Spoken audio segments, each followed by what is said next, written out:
Yo, what's up guys, it's Kobe here with another weapon breakdown and comparison video. In this series we compare two weapons' raw stats and characteristics to find out which one may be better, at least in its naked form.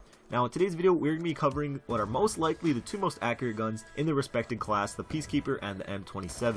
Of course, one's an assault rifle and one an SMG, but these two guns are incredibly similar with not only their stats but how they are used in the game and just their overall attributes. So starting off with the Peacekeeper, it's got a 33 to 19 point damage, which is on par with pretty much every other submachine gun in the game. So in that aspect, it's nothing special. However, its medium damage of about 22 has an incredible range, and after some recent patches is now the longest ranged SMG in the game, which I'm sure a lot of you could probably tell by already using it. The M27 has similar stats, but it's a little stronger being that it is an assault rifle. However, when you compare it to other assault rifles, it's weakest in its class. But as you can see, its maximum and minimum damage are really close, closer than any other assault rifle, and that makes it probably the most consistent gun in its class. Taking a look at their rates of fire, again we see similar numbers. The Peacekeeper shoots slightly slower, and you probably noticed that while using it, you can almost hear each individual shot because of how slow it is shooting. You do have the option of using rapid fire, but I highly suggest not to. When using rapid fire, it destroys its long range damage, which would deplete the whole purpose of even using a long range submachine gun to begin with. Some people like to say it kills faster close range, which it does, but if you're focused on close range, you're better off using an MP7 or a Vector that already shoots that fast to begin with. The M27's rate of fire is pretty much the happy medium for the assault rifles.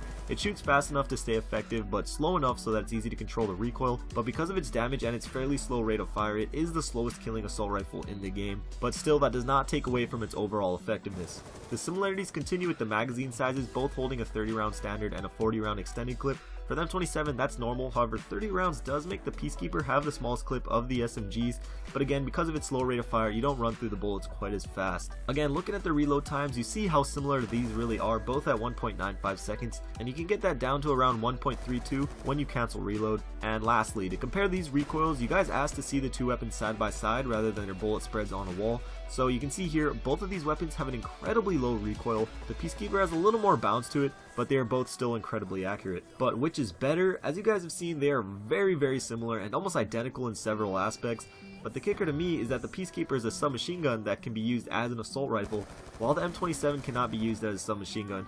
And in a game with maps that cater to SMGs more, I'd have to just go with the Peacekeeper. But what do you guys think? I'm not saying either of these are the best guns in any Call of Duty by any means, but out of these two, which would you prefer to use on a consistent basis? But that's the end of the comparison. If you have a suggestion for the next one, please leave it down below. I always take them into consideration. If you enjoyed the video and can spare some time to leave a like, that would be great. A lot of time and effort going into these videos, so all your support is appreciated. One last thing, I keep getting messages on Xbox and PS3 asking to play, or just asking a question in general, and I typically always respond, but for me it's a lot easier to answer you guys on Twitter just because typing with the controller really sucks ass. So if you want to follow me, I'll leave a link in the description. I also tweet out when I'm playing or doing open lobbies or anything like that, so if you're into that, that's there. But regardless, thank you guys for watching the video. If you haven't bought the new camos, click the video on the right for a chance to win some. Xbox or PS3, I'm choosing a bunch of winners this weekend, so hurry up before that's over. Also got the diamond camos fast video on the left, so check that out, and I'll see you guys later. Peace.